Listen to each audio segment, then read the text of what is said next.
نحمدہ ونصلی ونسلم علی رسولہ الکریم اما بعد فاعوذ باللہ من الشیطان الرجیم بسم اللہ الرحمن الرحیم۔ آج ہم بات کرنے والے ہیں، جیسا کہ آپ نے ٹائٹل دیکھ لیا، نکاح متع کے بارے میں۔ کچھ نکاح اسلام کے اندر حرام کیے گئے ہیں، جیسا کہ نکاح شکار، وٹے سٹے کا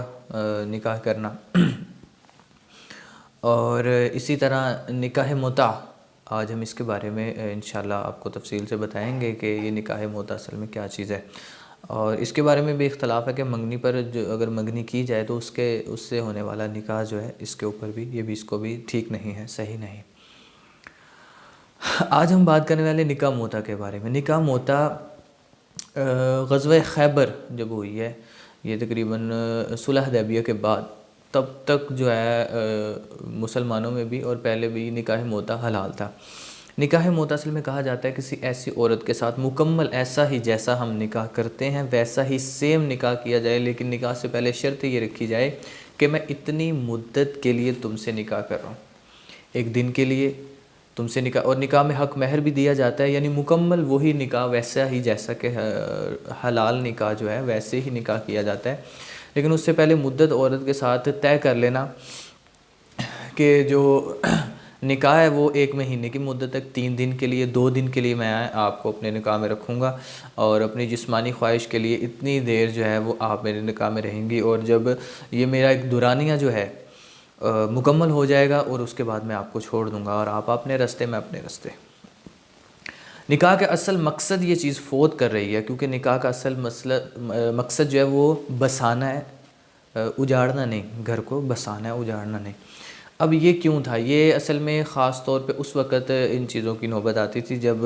صحابہ کرام جنگوں پہ نکلتے باہر، اور ان کے پاس عورتیں نہیں ہوتی، اور ان کی طلب کی وجہ سے جو ہے نا وہ صحابہ سے آ کے اللہ کے نبی سے صحابہ نے آ کے کہا کہ اللہ کے نبی ہم جو ہے نا وہ نکاح متع کی ضرورت پڑی، ان کو ضرورت بہت زیادہ پیش آئی، جس کی وجہ سے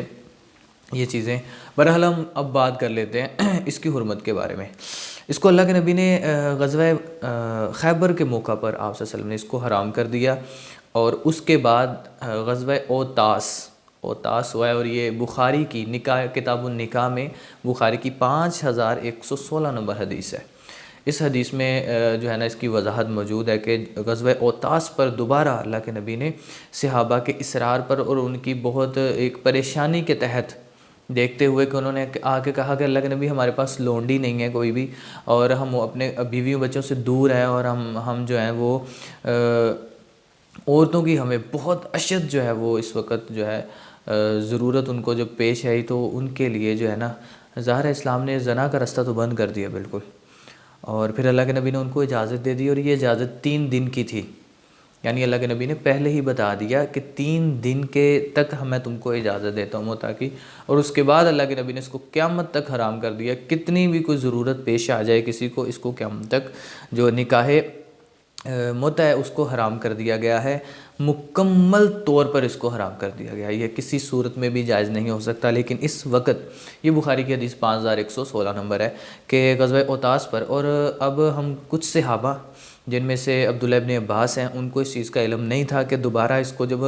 حلال کیا گیا کہ حرام بھی کیا گیا، تو اس کی وجہ سے ان کا یہ موقف ہے کہ غزوہ جو نکاح متع ہے وہ حلال ہے۔ ابھی بھی جو ہے حدیث میں ان کا موقف یہی تھا، اور آخر تک یہی موقف رہا کہ غزوہ نکاح متع جو ہے وہ حلال ہے۔ لیکن ان صراحتاً واضح حدیث سے ہمیں پتہ چل جاتا ہے کہ نکاح متع جو ہے وہ اس وقت حلال نہیں، اور اہل تشیع مذاہب کے لوگوں کے اندر جو ہے نا نکاح متع ابھی بھی حلال ہے، اور بظاہر بھی دیکھا جائے تو یہ ایک اخلاقی حرکت نہیں، غیر اخلاقی حرکت ہے کہ آپ کسی بھی عورت کو اپنی ضرورت کے لیے کچھ دیر تک استعمال کر کے بعد میں پھینک دیں، یعنی ایک ٹیشو پیپر کی طرح استعمال کر کے اس کو بعد میں جو اس کا دیکھیں نا، ہر عورت گھر بسانا چاہتی ہے نہ کہ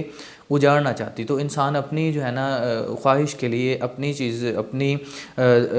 جسمانی سکون کے لیے جو ہے نا وہ یہ راستہ اختیار کرے۔ تو اسلام کے ہر کام میں جو ہے وہ اللہ تعالیٰ نے حکمت رکھی ہے۔ اللہ سے دعا ہے کہ اللہ تعالیٰ ہمیں دین کو سمجھنے کی توفیق عطا فرمائے۔ وآخر دعوانا الحمدللہ رب العالمین۔ ہم ملیں گے آپ سے انشاءاللہ نیکسٹ ویڈیو میں، تب تک کے لیے اپنے ارد و گرد نما کے ساتھیوں کا خاص خیال رکھیں۔ السلام علیکم ورحمۃ اللہ، اللہ حافظ۔